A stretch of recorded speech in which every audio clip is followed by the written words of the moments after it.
right? What was right? The idea of killing somebody for working on a day, whatever day, Sabbath. Those were God's rules. See, this is what you're. Is that right to you? That's how high God's standard is. That's right to you. It's right to him because No. That was He's not a saying rule that for the right now. nation He's of not Israel. answering the question. Yes. He's avoiding it. For God Are to you say that, saying for it's God to say that, it was perfectly I'm fine. not talking about God. I'm asking you. Do you think it was right?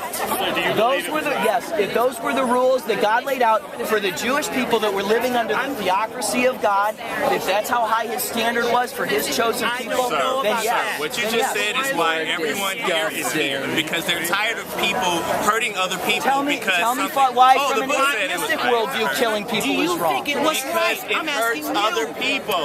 What more reason? Yes, because God, here's what God You're did. saying it was right in your mind to kill somebody for just working on a particular Let me day. explain this, because what you're talking about is the theocracy of Israel. It was for a specific time in history. Now, God had the nation of Israel, and God said, What happened to the consistency?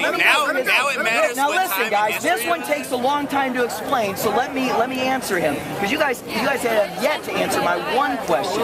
But here's the deal: God said to the nation of Israel that He would be their God, He would be their people, and they wouldn't be like the pagan nations around Him that had kings. They didn't have a king in their nation. They didn't have judges. They didn't have a senate or a president or anything like nations have now. God said, "Listen, I will be your God, and you will be my people. And if you will do all of these things, if you will be a set-apart nation and do all these things that I command," which one of those things, that's how God's standard was. If you break these laws, these are the penalties you have to pay. But if you obey my laws, all these rules I've given you, then I will be your king, I will be your Lord, and these will be all the blessings. And He also spelled out all the blessings that they would have over and above all the other pagan nations around them.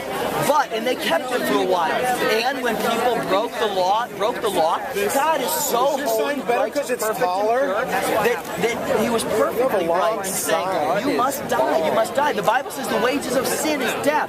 But when the people of Israel finally said, "God, this is too difficult. We don't like having you as our theocracy." Hold on. You can't account for immorality. You realize that it sounds immoral. Yes. And by our standard of morality, it is about harm. Hold on. So what happened was the people of the nation of Israel, the Hebrews, said, "We don't want this setup anymore. We don't want this covenant with you anymore, God, where we don't have a king or judges or a senate or a president. We want to be like the pagan nations around us. We want a king. Give us Saul. And God told them, this is what will happen.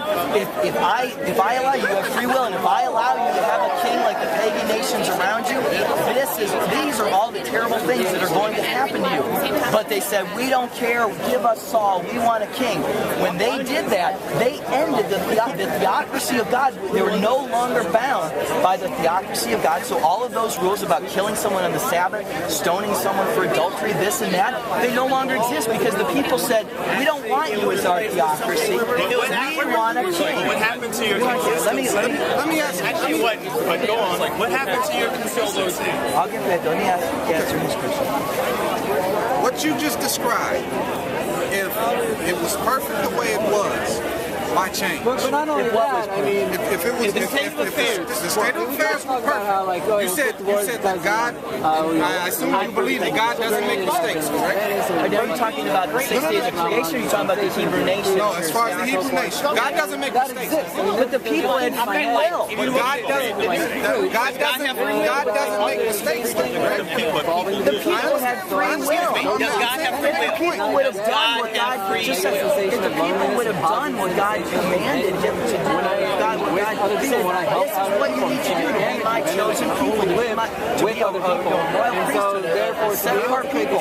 And they didn't want to do it. They loved their sin so much. They didn't want to do it.